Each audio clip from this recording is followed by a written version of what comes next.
You remember when Donald Trump campaigned to drain the swamp, right? I mean, he said it all over his rallies. We're going to drain the swamp. We're going to drain the swamp. We're going to get rid of that Washington corruption. We're going to, we're going to clean it up. We're going to get this whole thing cleaned up. Well, turns out, of course, he didn't seem to be all that interested in draining that swamp.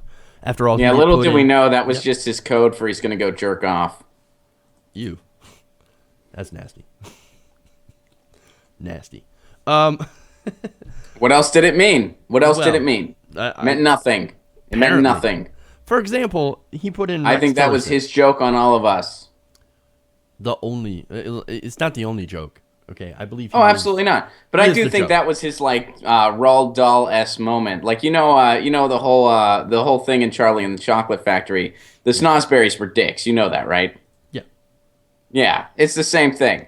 He said draining the swamp, and in his mind, it was like that's cute for I'm gonna go rub one out, because it meant nothing, and he has done nothing like quote draining the swamp.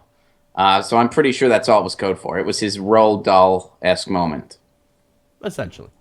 Maybe I'm So giving it too much credit. I don't know. Let me give you an example of him doing the opposite. Actually, he put in CEO Tex Tillerson, Rex Tillerson. You can't get more like oil CEO than that, right? Let's go, Drillerson. Yeah, there you go too. That guy's going to be Secretary of State.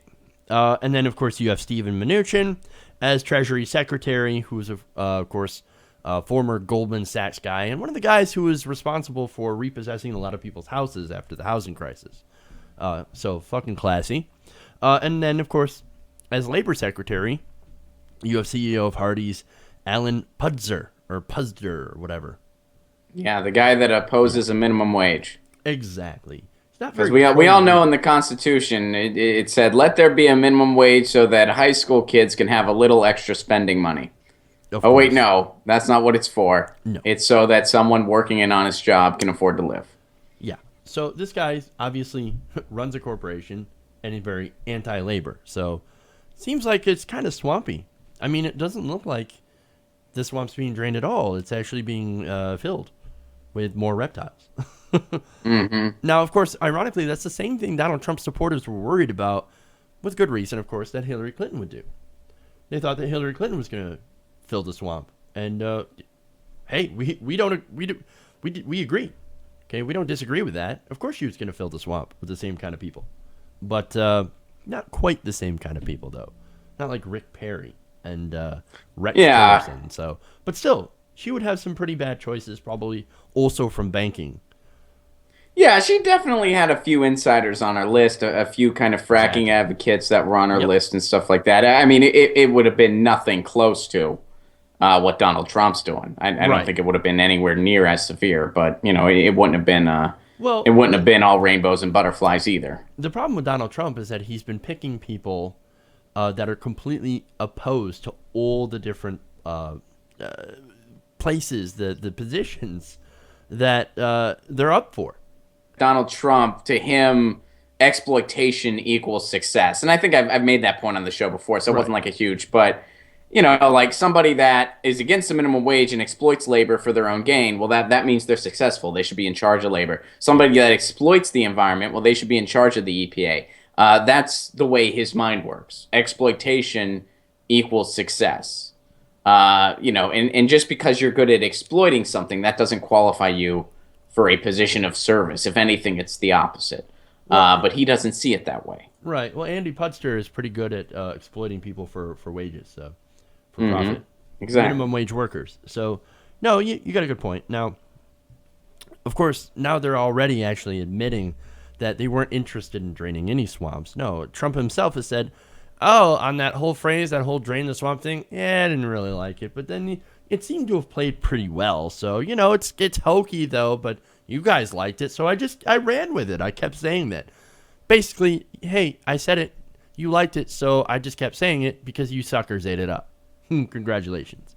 Now you have Hmm. actually Newt Gingrich that told NPR the same thing earlier. Now, Gingrich said on NPR's Morning Edition, "I'm told how he just disclaims that.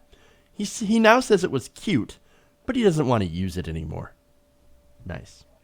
Now, Gingrich also posted to Twitter this week what he described to NPR as, quote, a very cute tweet about the alligators in Washington.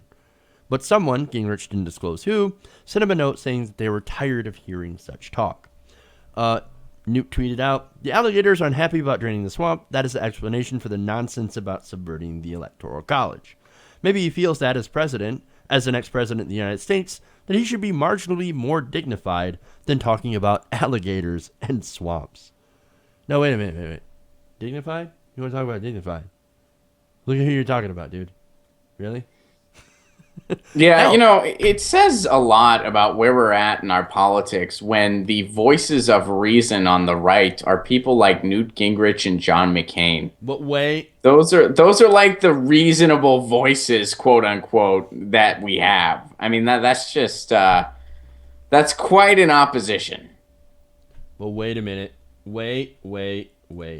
You're giving him far too much credit, as I'm about to show you. Yes. Okay.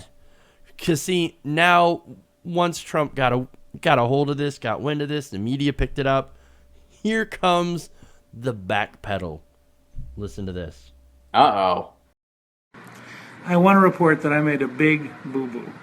I talked this morning with President-elect Donald Trump, and he reminded me. He likes draining the swamp. I mischaracterized it the other day. He intends to drain the swamp. He even describes it as DTS. He thinks taking on Boeing and the price is an example of draining the swamp. And so I want all of you to know, I goofed. Draining the swamp is in. The alligators should be worried. And you'll hear me write more about alligators and the swamp. But I thought I owed it to all of the folks who follow me that when I make a mistake, I'm going to be straightforward and tell you, I blew that one. Draining the swamp is in. President-elect Trump wants to do it, and you're going to get to be part of it. Draining the swamp is in. He wants to do it. Epic backpedal. I am a spineless coward. I love how he started that, though. I made a big boo-boo. Yeah, what a spineless... that guy is a leech on media. I mean, the fact that when that guy took over Hardball, that was the most appropriate choice for that spineless shill of a show that CNN had. Because before that, it was Paul Begala, who is, pretty much, about as much part of the left as Walmart is a small business. And then Tucker Carlson, who is just an empty suit entirely. And then Jon Stewart single-handedly brought down their show, which was beautiful. One of the most beautiful moments in cable news television, in my opinion. And that sham of a show was brought back by Newt Gingrich. I don't even know if it's still around. I think it might have died again. It's gone again? Yeah, that's what I thought. But, what just a spineless, gutless shill. And you know what? I feel bad that I kind of cursed Newt Gingrich out undeservedly because he didn't do anything to me. But it's one of those sorry, not sorry moments. I told you that story before, right? Oh, when you cursed out Newt Gingrich? Yeah. I think so. Yeah, you had to have heard it before. It was at Politicon. Oh, yeah. It was an accident. I mean, it was sort of an accident. Basically, sure. Dennis Kucinich was doing a book signing. I wanted to get my book signed by Dennis Kucinich. It was at the same time that Cenk was debating Ann Coulter. And I was periscoping the Ann Coulter-Cenk Uygur debate, which I may or may not have been allowed to do. But I was doing it anyway, and so were a bunch of people. Ann Coulter's folks didn't want you to, but I would pretend I was texting. Anyway, so that was going on. As soon as it ended, I ran to try to get my book signed by Dennis Kucinich, and where Dennis Kucinich was supposed to be, Newt Gingrich was sitting there. By the way, nobody interested in seeing him. Nobody gave a shit that he was around. But, they're there, and I'm like, where's Dennis Kucinich? And they're like, Dennis just left. And they were like, would you like to get your book signed by Newt Gingrich? And I was like, this is fucking bullshit. And, I kind of pointed towards Newt Gingrich. And he, turned around, and he was like, what did I do to you? And I'm just like, I don't want... But, I mean, really... Again, he didn't do anything to me. I'm not proud of that moment, but it's kind of like, It's kind of like you walk into a restaurant and you expect to get a filet mignon, and they're like, well, we have a Big Mac for you. And you're like, what the hell? No. It was one of those moments, and Sure. my emotions got the better of me. I ended up getting to meet Dennis Kucinich anyway, but, that Well, happened. there you go. But Sorry, back to Newt. back to the swamp, right? What do you expect from somebody, I mean, ironically, with the first name of Newt? Of course, he's going to be one of the swamp creatures. Spineless swamp creature, even though, of course, newts do have spines. Just not this one. But okay, look, here's the thing. Yes, he backpedaled. You know why? Because I think Daddy Trump got mad at him. That's what it was. Now, here's the interesting thing about this, right? You have the backpedal from Newt Gingrich, but you also have a different narrative coming out of other Trump surrogates. Basically, I'm trying to make the point that they don't know what the fuck they're doing. There's like no cohesion between them. And to further illustrate that, I've got we go to Fox News actually, and we'll talk about what Corey Lewandowski said about the whole drain the swamp comment. Take a look.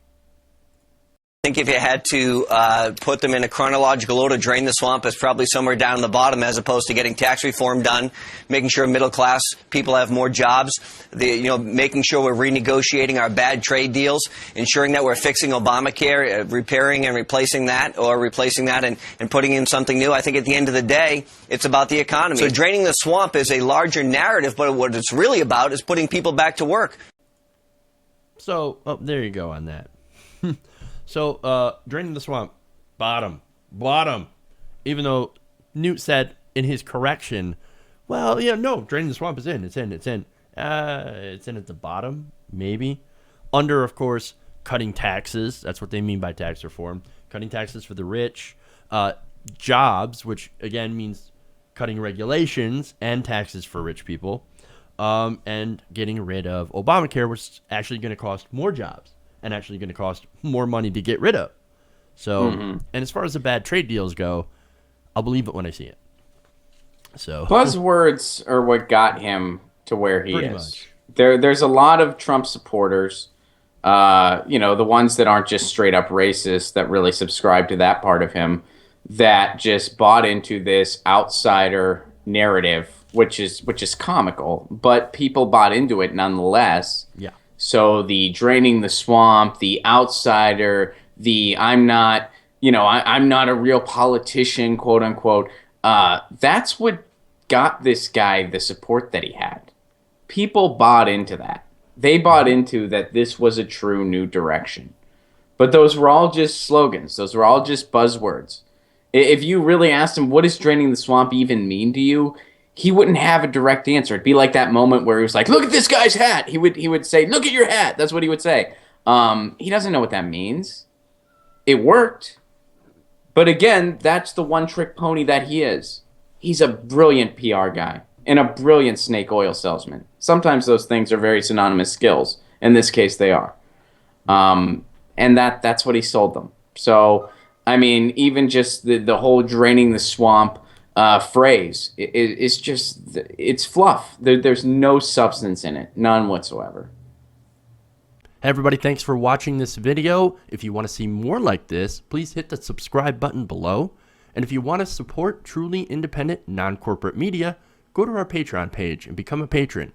Patreon.com/TYTNation.